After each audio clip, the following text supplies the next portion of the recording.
오늘 말씀의 15, 16절을 보면 하나님께서 유다가 구원받을 수 있는 방법을 말씀해 주시는데요. 조용하고 잠잠히 신뢰하는 것입니다.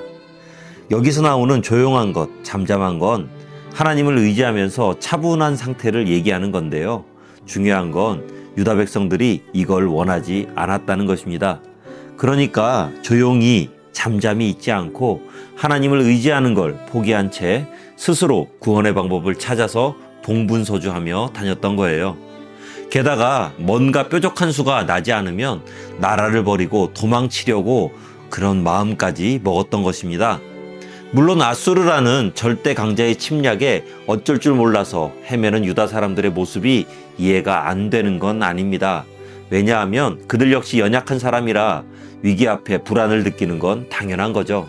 특히 불가항력적인 상황에서 맞이하는 극도의 두려움, 이건 사람의 생각과 판단을 마비시켜버리거든요.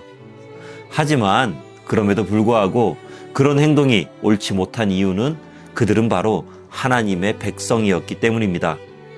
하나님은 당신의 백성을 반드시 보호하십니다. 아무리 큰 위기가 찾아와도 하나님이 함께 하시면 위기의 자리가 멸망이 아닌 구원의 자리로 바뀌게 되고요. 오히려 큰 기회가 찾아오기도 합니다. 그런 하나님을 신뢰한다면 어떤 어려움 가운데서도 잠잠할 수 있는 것입니다. 물론 이 잠잠이 있는다는 게 아무것도 하지 않는 건 아닙니다. 내가 할 수 있는 최선의 노력과 힘을 쓰되 성령의 도우심을 의지하며 그 상황이 주는 두려움에 휩쓸리지 않는 거예요.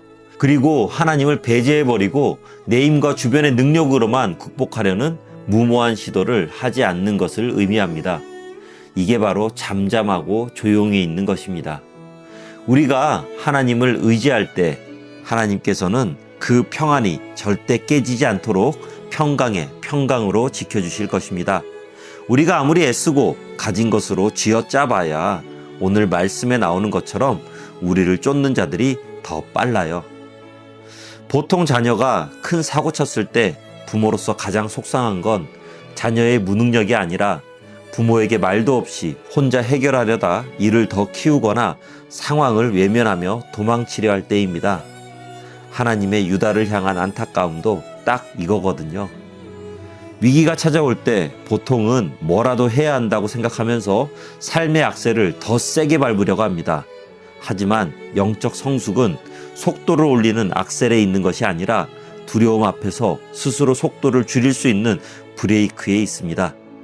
위기와 두려움 앞에서 가장 먼저 해야 할 건 새로운 해결책을 찾아 나서는 게 아니라 조급한 발걸음 위에 거룩한 브레이크를 걸어두는 것입니다. 속도를 줄이고 주변을 볼 때 비로소 우리를 향해 펼치고 계신 하나님의 손길을 보게 될 것입니다. 오늘 하루 내 뜻대로 달리려던 삶의 페달에서 발을 떼는 결단이 있기를 주님의 이름으로 축원합니다.